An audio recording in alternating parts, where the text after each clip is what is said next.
지난주 저희는 시편 말씀을 통해서 하나님의 선하심을 맛보아 아는 인생이 복 있는 인생이라고 제가 말씀을 드렸습니다.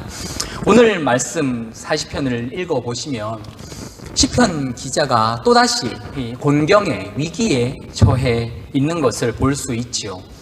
시편이 그렇습니다. 한 곱이 어려워서 인생의 어려움 가운데 주님 하며 부르짖고 한 곱이 넘기면 또 다른 고비가 찾아와서 또 주님 이렇게 부르짖고 또 한 곱이 넘기면 또 고난이 찾아오면 주님 부르짖는 이 이야기들이 시편에 사실은 계속해서 반복되고 있습니다. 그 고난도 여러분 얼마나 다양한지 오늘 본문에는 기막힐 웅덩이와 수렁으로 표현되어 있는데, 수렁이라고 하면 그냥 이렇게 어느 정도 깊이 있는 물웅덩이가 아니고 우리가 영화에서나 보는 늪입니다. 늪, 진흙으로 되어 가지고 발이 닿지 않아서 천천히 이렇게 빠져 들어가는 그 늪을 의미합니다. 혼자 힘으로는 도저히 빠져나올 수 없는 참 어렵고 힘든 공경에 이 시편 기자가 처해 있음을 봅니다. 시편을 보면 우리 인생의 완전 이런 압축판, 축약판인 것 같아요. 어떻게 나에게 이런 일이, 왜 나에게 이런 일이, 이런 생각들을 우리 어떤 힘든 일을 경험하면 하지 않습니까?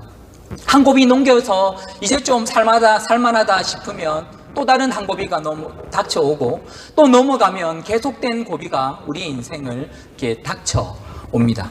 이 시편은 그야말로 우리 인생이 어떤 흐름으로 살아가는가를 그대로 반영하고 있는 책이라고 하겠습니다. 특별히 여러분 오늘 시편 기자의 삶을 한번 보시면 39편 13절에는 주여 나를 용서하사 내가 떠나 없어지기 전에 나의 건강을 회복하소서, 이런 기도가 있습니다. 어떤 건강에 문제가 있는 것처럼 보이죠. 17절 40편 17절을 보시면 나는 가난하고 궁핍하오니 주께서는 나를 생각하시고 주는 나의 도움이시오 나를 건지시는 하나님이시라, 이런 표현이 있습니다. 가난, 궁핍, 한글로서로 봤을 때 이 시편 기자가 어떤 큰 필요, 큰 도움의 순간을 닥친 것 같습니다. 특별히 오늘 이 한글 성경으로는 가난이라고 번역되어 있는 이 히브리어 단어가 직역을 해보면 연약한, 이런 의미가 있습니다. 영어로는 afflicted 이렇게 해서 이제 몸과 마음이 어떤 질병이라든지 어떤 힘든 상황으로 인해서 너무 연약해져서 고통받고 있는 상태가 바로 이 가난의 이제 의미라고 할 수가 있겠습니다. 이 지금 시편 기자는 계속된 그 안팎의 어려움으로 인하여 몸과 마음이 정말 극도로 연약해진, 쇠약해진 상태에 있습니다. 우리 다윗의 인생을 보면 정말 그럴 법하지 않겠습니까? 다윗의 인생에 그 젊었을 때 인생을 한번 보시면 골리앗을 이겼을 때 딱 한 번 좋았어요.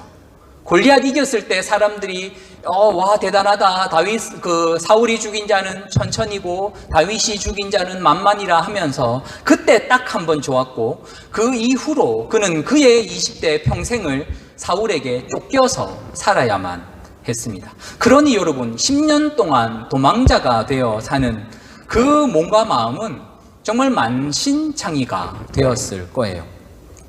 그래서 여러분 정말 너무 힘들고 어려워서 고통받는데 41편 5절 말씀을 보시면 사람들이 이렇게 얘기해요. 아직까지 안 죽었나?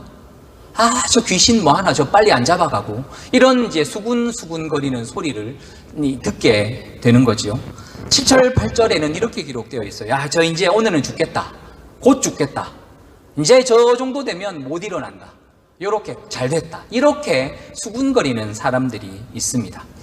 고대에는 여러분 낫지 못하는 질병에 걸린다는 것은 신의 노여움을 샀거나 신에게 저주를 받아서 큰 죄 때문에 그렇게 여겨졌으니까요. 사람들이 이제 죽는구나, 아이고 신에게 저주를 받아서 아이고 잘됐다, 이런 이야기가 자기 교회에 들리니까 얼마나 마음이 힘들고 어렵겠습니까?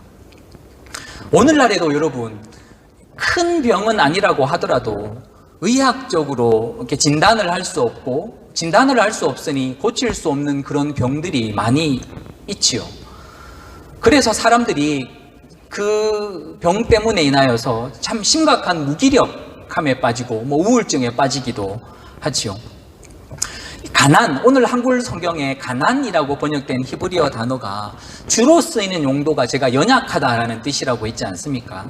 두 번째로 무력하다라는 의미가 포함되어 있습니다. 여러분, 시편은 연약하고 무력한 사람들, 도움이 필요한데 도와줄 수 있는 사람이 없는 그런 공경에 처한 사람들을 가난한 사람이라고 표현합니다. 이 무기력하다가 영어로 해보면 helplessness, 도움이 없다는 뜻이지 않습니까?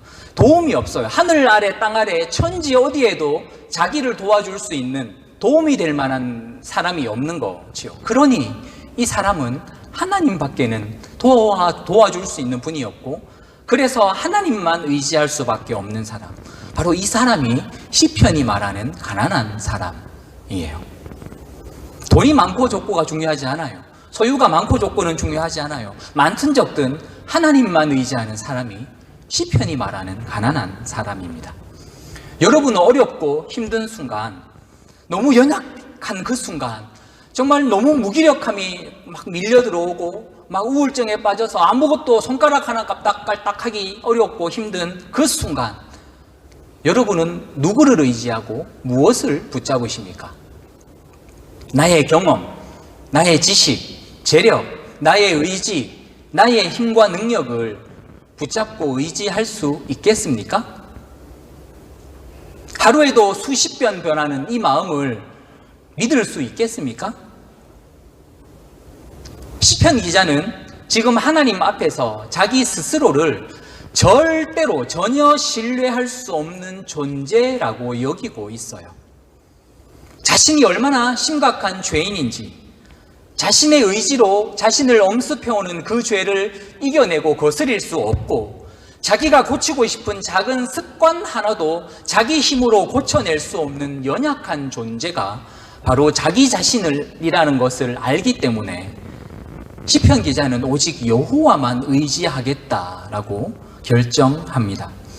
한때 이 시편 기자는 여러분, 사람들도 의지해 본 것 같아요. 41편 9절을 보시면, 내가 신뢰하여 내 떡을 나눠 먹던 나의 가까운 친구도 나를 대적하여 그의 발꿈치를 들었나이다, 이런 표현이 있는 것을 보면 한때 그가 자기 주변의 여러 사람들을 의지해 보기도 했던 것 같아요. 왜 사람들은 힘들 때 가까운 사람 붙잡고 의지하고 싶어 하잖아요. 자기 친척들, 가족들, 친구들 의지하고 싶어 하잖아요. 이 사람들은 내 아픔을 알겠지. 이 사람들은 내 마음을 이해해 주겠지. 언제든 내가 도움이 필요하면 이 친구들은 나를 도와줄 거야, 이렇게 기대하지요. 그러나 여러분, 오늘 이 시편 말씀은 정말 우리가 헤어나올 수 없는 깊은 그 늪에 빠져서, 수렁에 빠져서 허우적거릴 때 내가 의지하던 사람들은 전혀 도움이 될 수 없다고 말합니다. 내 자녀들이, 내 가족이, 내 자녀가 내 도움이 될 수 없습니다. 여러분, 자녀들이 도움이 될 수 있을까요? 여러분이 가장 힘들고 어려운 그 순간에 이렇게 얘기해보고 나니 지금 한국에 계신 저희 부모님이 갑자기 생각이 나네요. 지금 영상으로 다 이렇게 보고 계실 텐데, 자식이 도움이 안 된다, 또 수습을 해야 될까요? 여러분, 자녀를 믿지 말아라, 주변 사람들에게 도움을 요청하지 말아라는 의미가 절대로 아니고요. 도움을 요청할 수도 있겠죠. 그런데 우리 인생의 그 깊은 웅덩이에, 늪에 빠졌을 때 내가 그동안 구축해 놓았던 내 인맥이 나를 도와줄 수 없다는 의미입니다. 사람들과의 관계를 중요하고 네트워크를 중요해서 여기도 네트워크 맺어놓고 이렇게 여기저기 인맥을 다 쌓아놓고 나중에 어려운 순간 이 인맥들이 나를 도와주겠지라고 생각할 수 있을지 모르겠지만, 내가 내 힘으로 만들어 놓았던 그 모든 인맥들은 내가 늪에 빠졌을 때 나를 도와줄 수 없습니다. 그들은 등을 돌렸다고 이야기를 해요. 자기에게도 불똥이 튈까봐, 자기에게도 뭔가 손해가 끼칠까봐. 그렇게 나에게 잘해주고 가까웠던 사람들이 내가 어려움에 처하자 한순간에 빛의 속도로 등을 돌렸다고 오늘 시편 기자는 말합니다. 여러분, 내 인생에 도움이 필요한 순간, 그 진짜 도움, 내 그 문제를 정말로 궁극적으로 해결해 줄 수 있는 분, 늪에서 나를 정말 꺼내어 줄 수 있는 분은 하나님밖에 없다고 오늘 말씀이 우리에게 가르쳐 줍니다. 그래서 여러분, 오늘 말씀은 하나님을 의지하는 것이 유일한 해결책, 내 인생의 수렁에서 나를 건져내어 줄 수 있는 유일한 분이 하나님이시라는 것을 깨달은 사람이야말로 정말 복이 많은, 복받은 사람이라고 설명하고 있죠. 그런데 여러분, 놀랍게도요, 오늘 히브리어 단어 공부를 조금만 더 할게요. 가난이라는 단어 속에 제가 처음에 연약하다라는 뜻이 있고, 또 두 번째로는 연약하다, 그리고 두 번째로는 무력하다, 무기력하다라는 뜻이 있고, 세 번째로는 겸손하다라는 뜻이 있습니다. 가난하다라는 의미, 히브리어 가난이라는 의미에는 연약하다, 무기력하다, 그리고 겸손하다는 의미가 있습니다. 여러분, 우리가 아는 겸손은 어떤 거예요? 어디 높이 있는 사람이, 높은 자리에 있는 사람이 아랫사람들에게 친절하게 잘해주는 것, 부유한 사람이 검소하게 생활하는 것, 이런 거 보면 우리는 저 사람 참 겸손하다 이렇게 표현하잖아요. 겸손은, 우리가 알고 있는 겸손은 사람들의 내적인 성품 혹은 태도입니다. 그런데 여러분, 오늘 시편에서는 연약한 사람, 얼마나 연약하냐 하면 고난으로 인해 그 몸과 마음이 완전히 만신창이가 된 사람, 이것도 없고 저것도 안 되고 이 방법도 안 되고 저 방법도 안 되어서, 그래서 걱정이 너무 많아서 잠 못 드는 사람, 걱정이 많아서 잠을 못 자면 어떻게 돼요? 신경쇠약에 걸리잖아요. 몸을 너무 또 걱정을 많이 하면 몸으로 그 증상이 나타나서 맨날 몸이 또 아파요. 늘 크고 작은 질병에 시달리면서, 그런데 이분이 또 예수님은 잘 믿어요. 예수님을 믿는데 자꾸 아프다고 하면 어떻게, 자기도 부끄럽고 민망하니까 어디 가서 자기가 아프다는 얘기도 못하고, 남편한테 얘기해도 또 아프냐고 이야기하고, 자녀들에게 얘기해도 또 아프냐고 이야기하고, 그냥 맨날 아프다 이렇게 얘기하고 넘어가고, 그러니 어디 하소연할 데는 없어서 주여 이렇게 부르며 주님만 의지하는 사람, 바로 이 사람이 시편에서는 겸손한 사람입니다. 이 사람들은 어디에도 자신의 처지를 하소연할 곳이 없어서 날마다 하나님만 붙잡고 살 수밖에 없기 때문이지요. 하나님의 눈에는 그것이 겸손이에요.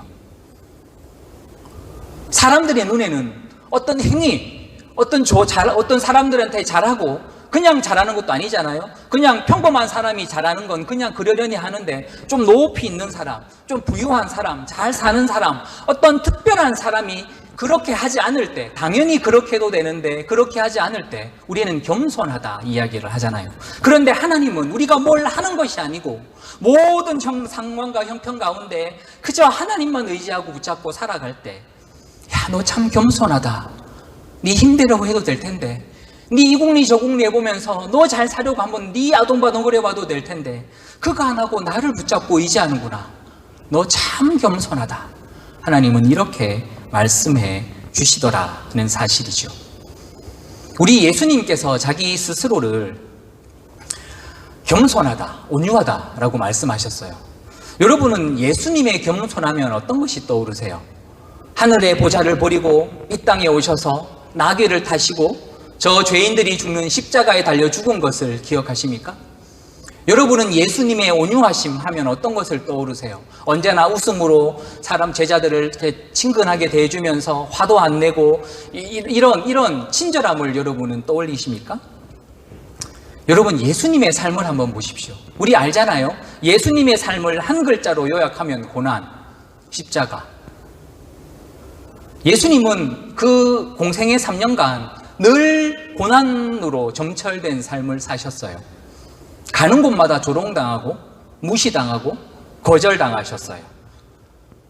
여러분, 예수님이 하나님이시니 이렇게 하셨을까요? 제자들에게 허허 얘들아, 나는 하나님이니까 거절당해도 괜찮다? 사람들이 나를 무시해도 나는 아무렇지도 않다? 허허허 이렇게 하셨을까요? 아니요. 예수님은 십자가를 지시기 이전 이미 그분의 몸과 마음은 사람들로부터 오는 그 거절감과 무시와 조롱으로 이미 그분은 만신창이나 있었습니다.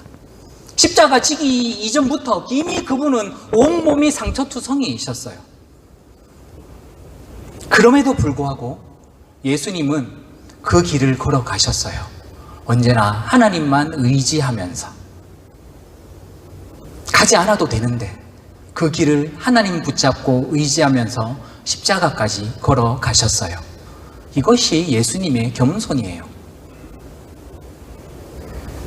저는 우리 중에도 참 이런저런 연약함과 아픔, 고통으로 인해 하루하루 눈물 마를 날이 없고 걱정, 근심 사라지지 않는 그런 삶을 사는 분들이 있음을 제가 알고 있습니다. 하루하루 하나님의 은혜만 바라면서 사시는 분들이 있습니다. 그 누구도 그 고통을 알 길이 없고 그 누구도 자신의 이 낙심한 마음을 헤아릴 수 없어서 누구에게도 자식에게도 그 마음을 다 표현할 수 없어서 하나님만 붙잡고 주님 하며 나아갈 때 하나님은 여러분을 향하여 너 참 겸손하다. 사람들이 그 인생을 어떻게 보든지 간에요. 예수 믿는데 아이고 지질이 궁상이다 이렇게 사람들이 어떻게 말하든지 간에 하나님은 하나님 앞에 나와 무릎 꿇으며 주님 도와주십시오. 주님밖에 없습니다. 주님 앞에 나오는 이 인생을 말씀하시기를 겸손한 인생, 겸손한 사람이다 라고 말씀하여 주십니다. 여러분, 하나님만 붙잡고 의지하고 나가십니까? 여러분이 겸손한 사람입니다. 그리고 겸손한 사람이 받는 그 복이 있지요. 마음이 온유한 사람, 마음이 겸손한 사람은 하나님의 나라를 기업으로 받을 것이니 라고 말씀하셨습니다. 여러분, 하나님만 의지하고 붙잡는 겸손한 사람이 되셔서 하나님의 나라를 유업으로 받으시는 복된 여러분이 되시기를 먼저 주님의 이름으로 축원드립니다. 자, 이제 본론으로 들어가서 하나님을 의지한다는 것이 어떤 의미인지 한번 고민해 보도록 하겠습니다. 오늘 말씀 1절에 내가 여호와를 기다리고 기다렸더니 이렇게 시작을 하고 있습니다. 원래 히브리어를 직역해 보면 기다리고 기다렸도다 여호와를 내가 이렇게 됩니다. 그러니까 기다렸다는 말이 제일 앞에 두 번이나 나왔다는 것은 강조이지요. 강조. 기다리는 것이 중요했다는 의미입니다. 그러니 여러분, 여호와를 의지한다는 것의 첫 번째 의미는 여호와를 끝까지 기다리고 기다리는 것입니다.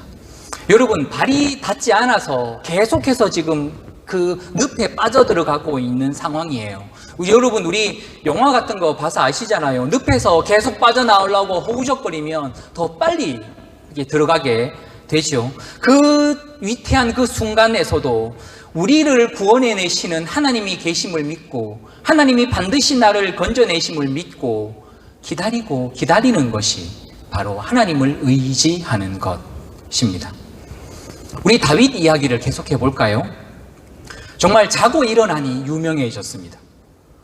그렇죠? 자고 일어나니 유명해졌는데 곧바로 이제 사울 왕에게 시기 질투를 받아서 쫓기게 됩니다. 그의 황금 같은 인생기 20대는 전부 도망다니는 시간으로 보냅니다. 여러분, 얼마나 힘들고 어려웠을까요? 그런데 다윗에게 사울을 죽일 수 있는 완벽한 기회가 두 번 찾아옵니다. 알고 계시죠? 사울이 잠들었을 때 정말 두 번 완벽한, 이보다도 더한 찬스는 없다. 정말 이것은 하나님이 주신 찬스라고 여겨도 될 만큼 완벽한 두 번의 찬스가 다윗에게 옵니다. 그런데 다윗은 사울을 죽이지 않았습니다. 사울만 죽이면 이 도망 다니는 일이 끝나는 그 순간 그는 사울을 죽이지 않습니다. 물론 하나님이 세운 왕이시기 때문에 하나님을 생각해서 그렇게 하지 않았을 수도 있겠지만 저는 이렇게 믿어요. 오늘 말씀을 통해 보면 다윗은 어쩌면 깨달았을지도 몰라요. 이 사울 한 명 죽인다고 이 괴로운 시간이 끝나지 않는다는 것을. 다윗은 그저 도망자 신세만 면하는 것이 목적이었다면 사울을 죽였을 수도 있을 겁니다. 그런데 여러분, 다윗은 보이지 않는 하나님의 시간표가 있다고 믿었습니다. 자신이 아무리 사울을 죽여도 하나님의 시간표, 하나님의 계획이 딱 자기의 시간과 계획과 맞아떨어지지 않으면 그는 어쩌면 계속해서 이 괴로운 순간을 반복해서 지내야 한다는 것을 그는 깨달았을 것입니다. 정말 하나님의 시간에 하나님의 손으로 이 모든 것을 끝내셔야만 정말 모든 것이 끝날 수 있다는 것을 다윗은 믿고 있었습니다. 그래서 그가 할 수 있는 일은 하나님의 시간, 하나님의 계획이 이루어지기를 기다리는 것밖에 없었습니다. 여러분, 아브라함도 보면 그랬어요. 75살에 하나님이 오셔서 아들을 낳게 해주겠다고 약속하셨습니다. 그리고 100살 될 때까지 기다려야만 했어요. 여러분, 20대, 30대에 하나님이 오셔서 20, 30년 기다려서 아들을 낳은 것이 아니에요. 75이면 여러분, 우리 어르신들 중에 누가 75인가요? 75에 하나님이 오셔서 100세까지 그는 기다려야만 했어요. 게다가 하나님이 나타나셔서 땅을 주시겠다고, 그리고 하늘의 별, 땅의 모래를 바다의 모래를 보여주시며 너의 자손이 저렇게 많게 해주시겠다고 약속받았습니다. 죽기 전까지 그는 그 약속이 성취되기를 기다려야 했고 살아서 그 약속을 보지 못했습니다. 무슨 뜻이에요? 하나님의 시간과 계획은 우리가 살아있는 동안 오지 않을 수도 있다는 의미입니다. 그래도 우리는 기다려야죠. 왜냐하면 기다리는 것, 이것이 믿음의 본질이기 때문입니다. 여러분, 이 기다린다는 것을 정말 가볍게 사소하게 생각을 하시면 안 돼요. 여러분, 하나님의 때를 기다리는 동안 다윗의 마음이 어떠했을까요? 평안하지 않았어요. 그래, 기다리면 되지, 까짓 거 이러고 기다리지 않았어. 그렇게 그냥 태평하게 기다릴 수 없었어요. 다윗의 마음은 소용돌이 치고 있었단 말이에요. 사울을 죽일 걸 그랬나? 그냥 죽일 걸 그랬다. 후회도 해봤을 거고요. 이 머리 굴리고 저 머리 굴리다가 우리 지난번 배운 것처럼 우리 이방 땅으로 도망도 가보고요. 거기서 미친 체 하면서 겨우 목숨을 구걸해서 살아남기도 하였습니다. 그 와중에 다시 하나님을 깨닫고 하나님 앞에 나와 예배하고. 여러분, 아브람도 그렇지 않았어요? 아들을 기다리고 그 약속이 성취를 기다리는 동안 애굽으로 이사도 내려가 보고 거기서 아내를 여동생이라고 속여서 죽을 뻔한 적도 있고, 이도 안 되니 자기 머리 국리요 이 국리 저 국리 해보면서 자신의 하녀를 통해 아들을 얻어도 보고, 다윗도 그랬고 아브라함도 그랬고 기다리는 동안 이 국리 저 국리 하면서 실패도 해보고 깨져도 보고 그러면서 하나님의 위로도 받고 그러면서 하나님의 뜻과 계획에 대해 조금씩 배워나가게 되었습니다. 그래서 여러분, 하나님을 기다린다는 것은 그 기다리는 동안 우리가 싸우고 있다는 뜻이에요. 내적으로 소용돌이 치고 용수숨 치는 이 마음과 싸우고 있다는 의미예요. 내 방법대로 하지 않으려고. 주변에 하나님을 의지 않고 사는 사람들을 보면 어려울 때 막 이 도움도 구해보고 저 도움도 구해보고 이 국리 저 국리에서 자기 힘으로 또 어떤 결과물들을 만들어내니까 나도 저렇게 해볼까? 아니야. 이렇게 해볼까? 아니야. 자기 자신과 계속 싸우는 시간이 바로 기다리는 시간입니다. 아니야, 저 사람들 따라가면 더 깊은 수렁으로 빠질지 몰라. 잠깐 위기를 넘길 수는 있겠지만 오히려 더 불행해질 수도 있어. 아니야, 그래도 이 위기를 넘어가는 게 좋은 것이 아닐까? 끊임없이 자기의 내면, 자신의 감정과 생각과 싸우는 시간이, 치열한 전투를 벌이는 시간이 바로 기다리는 순간입니다. 여러분, 그렇지 않습니까? 우리 예수님도 그러셨어요. 십자가에 못 박히시기 전 예수님이 주님께 기도하셨어요. 하나님 아버지, 할 수만 있다면 이 잔을 나에게서 멀게 하십시오. 이 잔을 나에게서 가져가십시오 라고 기도하셨습니다. 그때 하나님이 어떤 응답이 있었죠? 아무 응답이 없었어요. 침묵이었어요. 우리들 같으면 침묵이네, 응답 올 때까지 조금 더 기다려볼까?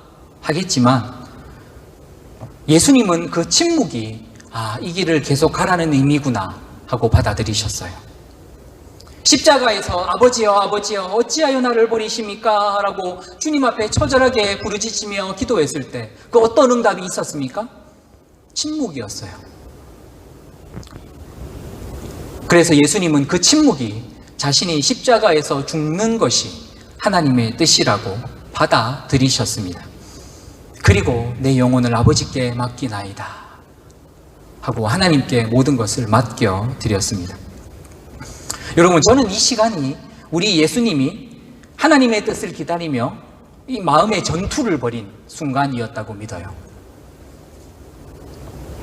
여러분, 하나님을 기다리는 것은 그래서 신앙의 핵심, 신앙의 본질입니다. 여러분, 신앙의 본질이 뭐예요? 하나님 알기, 하나님 예배하기, 하나님 사랑하기이지 않습니까? 그러니 여러분, 이 기다림을 통해 하나님이 어떤 분이신지 알 수 있고 나를 향해 하나님이 어떤 뜻과 계획을 가지고 계신지 깨달을 수 있고 하나님이 어떤 분이신지 더 큰 하나님을 비로소 우리는 경험할 수 있습니다. 여러분, 이것이 욥의 고백, 커튼콜이었지 않습니까? 지금까지 귀로만 듣던 하나님을 이제는 내가 이 고난을 통해 직접 경험했습니다. 욥의 고난은 자기가 잘못해서 생긴 고난도 아니었어요. 욥은 정말 하루아침에 자식들 다 잃어버리고 재산들 다 잃어버리고 몸이 아파서 정말 깊은 수렁으로 빠져드는 삶을 살았지만 인내하며 연단 가운데 나아가 마침내 하나님을 만난 것으로 그 고난의 마침표를 찍었습니다. 여러분, 우리가 아무것도 할 수 없기 때문에 기다리는 것이 아니에요. 우리들이 뭘 할 줄을 몰라서 기다리는 것이 아니에요. 기다리는 것이 우리가 할 일이기 때문에 기다립니다. 그러므로 내가 여호와를 기다리고 기다렸더니, 이 다윗의 고백이 주님, 내가 여호와를 기다리고 기다립니다 하는 저와 여러분의 고백이 될 수 있기를 주님의 이름으로 축원드립니다. 제가 기다림의 첫 번째 의미가 하나님을 의지하는 것이다, 이렇게 말씀을 드렸는데요. 기다린다, 하나님을 기다린다는 또 다른 의미는 바로 하나님을 향한 절대적인 신뢰를 의미합니다. 여러분, 혹시 미우라 아야코라는 일본의 여류 소설가가 쓴 빙점이라는 소설을 읽어보셨는지 모르겠는데요. 이분이 하나님을 만난 뒤에 큰 병에 걸립니다. 암 말기를 선고받게 되고 죽을 때까지 암으로 투병하며 고통을 경험합니다. 그런데 그분이 이렇게 그 와중에 고백을 해요. 하나님이 하시는 일은 언제나 옳습니다. 왜냐하면 하나님이 나를 가장 사랑하시고 가장 나를 잘 아시기 때문입니다. 내가 지금 병들었다 하더라도 하나님이 나에게 주시는 것이라면 기꺼이 받아들이겠습니다. 하나님은 언제나 나에게 가장 좋은 것을 주시는 분이십니다. 나는 하나님을 신뢰합니다. 우리는 이것을 믿음이라고 부르죠.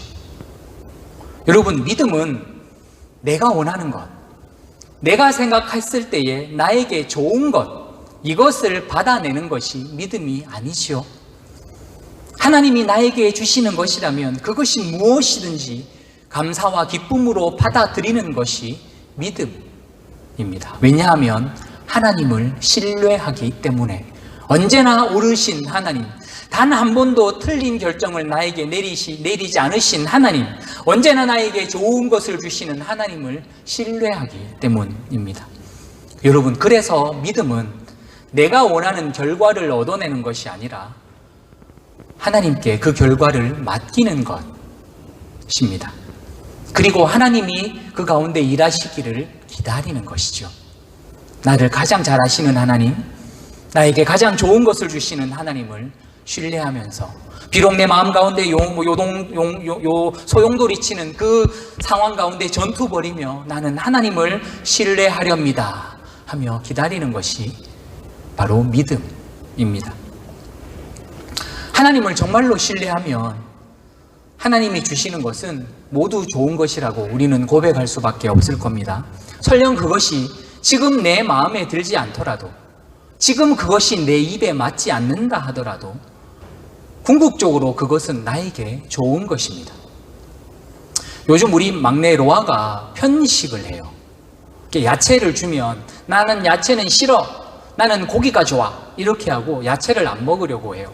소세지 이런 거 있잖아요. 햄, 고기 이런 거 주면 난 고기가 좋아, 이러고 잘 먹어요. 그러면 부모는 그래, 넌 고기를 좋아하니까, 햄을 좋아하니까 너에게 고기와 햄만 주마, 이렇게 하지 않죠. 그렇게 하는 부모는 없어요. 아니야, 야채도 먹어야 돼 하고 야채를 줘요. 왜냐하면 그래야 우리 로아가 살이 빠지기 때문이죠. 여러분, 우리 로아를 알지 않습니까? 살을 좀 빼야 되거든요. 여러분, 우리 하늘 아버지도 그러실 거예요. 우리가 좋아하는 것만, 우리가 먹고 싶은 것만 주실 수 없어요. 우리는 언제나 입에 달고 당장 먹기 좋고 당장 맛있는 것만 원하지만, 그것들이 우리는 우리의 영혼을 얼마나 파괴하는지, 그것들이 하나님과 우리의 관계를 얼마나 깨뜨리게 만드는지 우리는 신경 쓰지 않아요. 그저 우리에게 필요하고 좋은 것만 달라고 구하죠. 그러나 우리 아버지는 우리가 좋아하는 것, 원하는 것만 주실 수 없어요. 비록 맛이 없고 입에 쓰고 삼키기 힘들다 하더라도 궁극적으로 우리 영혼에 좋은 것, 저 하늘에 쌓아둘 수 있는 것들을 하나님은 우리에게 주십니다. 우리가 그것을 믿고 신뢰해야 하나님을 기다릴 수 있는 것이죠. 그리고 여러분, 하나님만 기다리는 다윗에게 하나님이 어떻게 하셨습니까? 크게 5가지인데요. 귀를 기울이셨고요, 부르짖음을 들으셨고요, 수렁에서 끌어올리셨고, 2번 다시 그 수렁에 빠지지 않도록 아주 튼튼한 반석 위에 올려놓으셨고요, 새 노래를 그 입에 두셨습니다. 5가지입니다. 여러분, 제가 언젠가 한번 말씀을 드렸죠.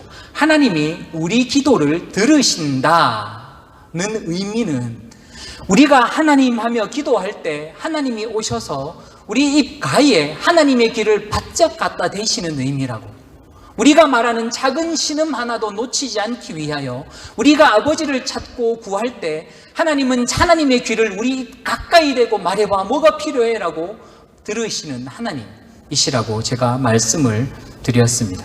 하나님은 우리의 기도를 귀하게 여기시고 하나도 놓치지 않고 다 들으십니다. 그리고 다시는 수렁에 빠지지 않도록 우리를 반석 위에 세워놓으시고 우리 입에 새 노래를 두셨습니다. 여러분, 이것이 바로 찬양, 경배, 예배입니다. 여러분, 새 노래는 우리가 그동안 몰랐던 새로운 노래가 아닙니다. 지금까지 우리가 만나지 못했던 하나님을 만나고 경험하지 못했던 하나님을 경험한 이후에 고백하는 찬양은 모두 새 노래, 새 찬양입니다. 지금까지는 내가 입술로만 불렀던 하나님, 이제는 내가 직접 하나님 이런 분이시구나 하고 부르는 그 찬양은, 그것이 바로 새 노래가 되는 것이죠.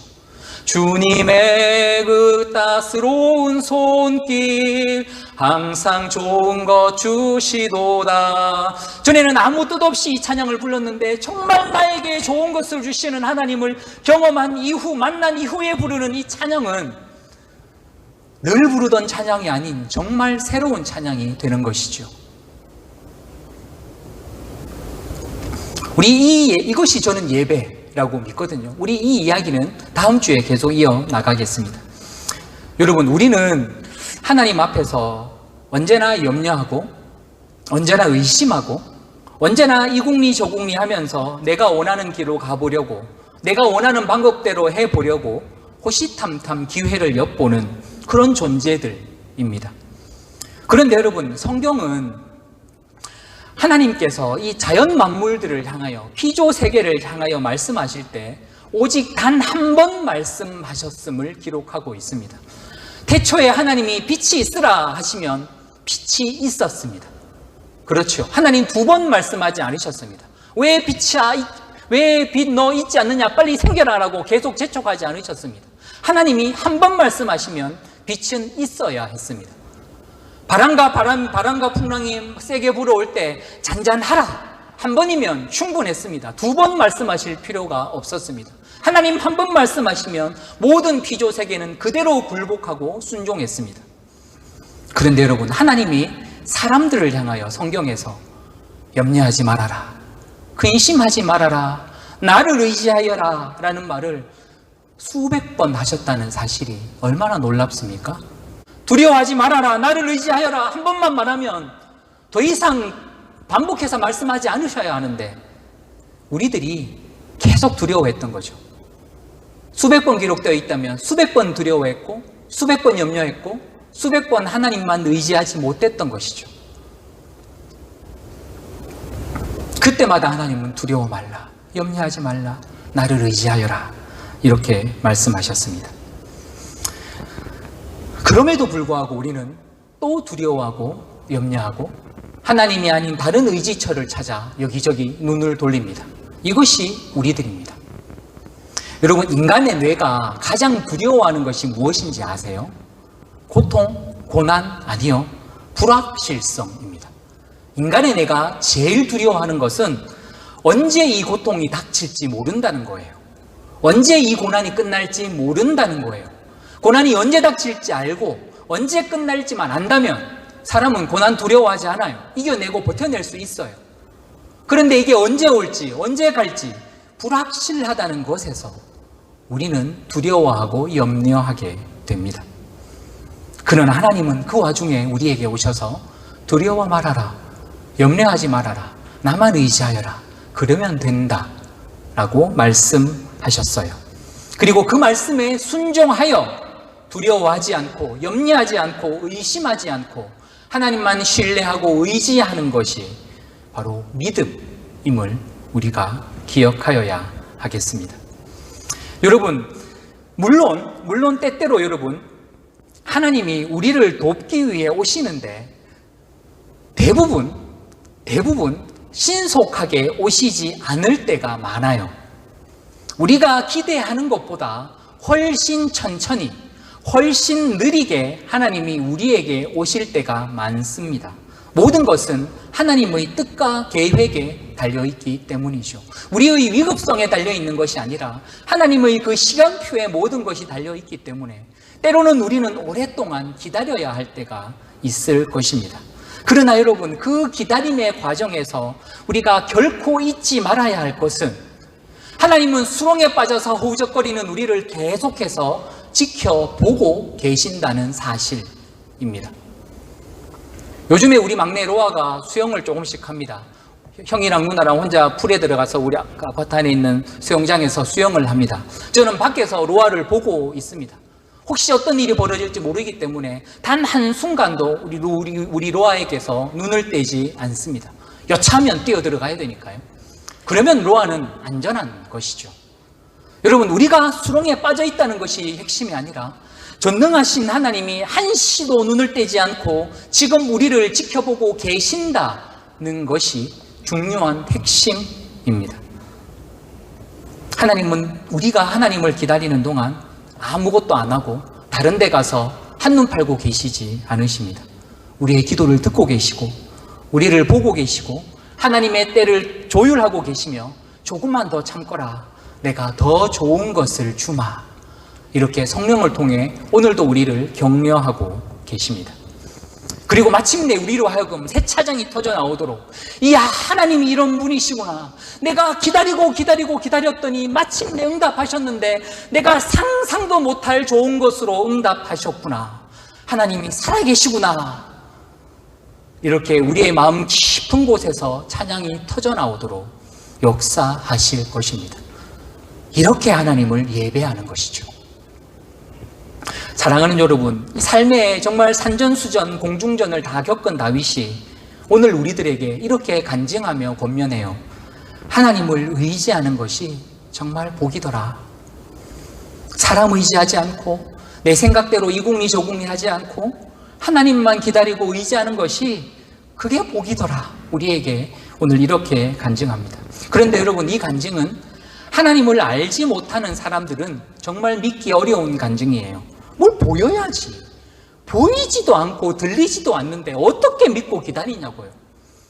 여러분, 이것이 인간의 자연적인 본성이지 않습니까? 그러나 성령 안에서 초자연적으로 태어난 저와 여러분은 그렇지, 보이지 않아도 들리지 않아도 하나님 살아계시고 하나님 말씀하시니 그 어떤 것보다 하나님 붙잡고 의지하는 것이 복이지, 나는 그거 믿지 라고 고백할 수 있습니다. 그래서 여러분, 하나님을 의지하지 않는 모든 행위는 우리 하나님의 눈에 교만입니다. 하나님만 믿고 의지하는 그 모든 것은 하나님의 눈에 겸손으로 결정됩니다. 여러분, 이 말씀 묵상하면서 저 역시도 정말 그동안 내가 잊고 있었다. 하나님 의지하고 더 기다려야 되겠구나. 더 인내하고 기도하고 참아야겠구나 라고 생각해 보게 되었습니다. 어떻게 하면 교회가 좀 더 성장할 수 있을까? 어떻게 하면 우리 교회가 조금 더 알려질 수 있을까? 이 공리 저 공리 해보지만 결국 오늘 말씀을 통해 하나님이 다시 한번 말씀해 주십니다. 기도하고 기다리고 인내하는 것이 답이구나. 길이 보이지 않을 때, 그때는 기도하며 인내하며 하나님을 기다리는 것이 최선책이라고 하나님은 저에게 그리고 우리에게 말씀하십니다. 비록 느릴 수 있겠죠. 비록 느릴 수 있겠지만 그 길이 가장 안전하고 확실한 방법임을 저는 다시 한번 깨닫습니다. 그리고 기다리는 동안 싸워야죠. 남들이 이렇게 하더라. 남들이 저게 좋다 하더라. 남들은 이렇게 한다 하더라. 그래? 저게 좋다고? 이거 좋다고? 이렇게 기웃기웃거리지 않도록, 그럼에도 불구하고 나는 끝을 정하여 하나님만 신뢰하고 의지하겠다고 내 마음과 싸워야겠지요. 지독한 고난으로 힘겨웠던 삶을 살았던 다윗은 오늘 우리에게 최종적으로 이렇게 권면합니다. 인생의 복은 뭐가 잘 되는 것, 하는 일마다 성공하고 크고 작은 성취를 이루는 것, 이것이 인생의 복이 아니고, 문제가 생길 때마다 바로바로 해결되는 것이 복이 아니고, 사람들이 자신의 삶을 보고 뭐라고 부르든 뭐라 조롱하고 뭐라고 비웃든 하나님만 의지하고 사는 삶이 복되다. 그러니 사람들 신경 쓰지 말아라. 하나님은 이런 사람, 어떤 상황 속에서도 하나님 의지하는 사람 주목하여 보시고 겸손히 여기신다. 그러니 너희들도 이렇게 하나님 주목받으며 하나님에게 겸손하다고, 하나님에게 복되다라고 인정받는 삶을 살아라. 이것이 오늘 다윗이 우리에게 주시는 귀한 가르침입니다. 여러분, 여러분의 인생에서 무엇이 복입니까? 어떤 상황에서도 하나님을 의지하는 인생, 우리 여호와를 신뢰하는 인생, 그래서 우리 여호와를 끝까지 기다릴 줄 아는 그 복된 인생, 저와 여러분의 삶이 되시기를 주님의 이름으로 간절히 축원드립니다. 우리 함께 기도하십시다.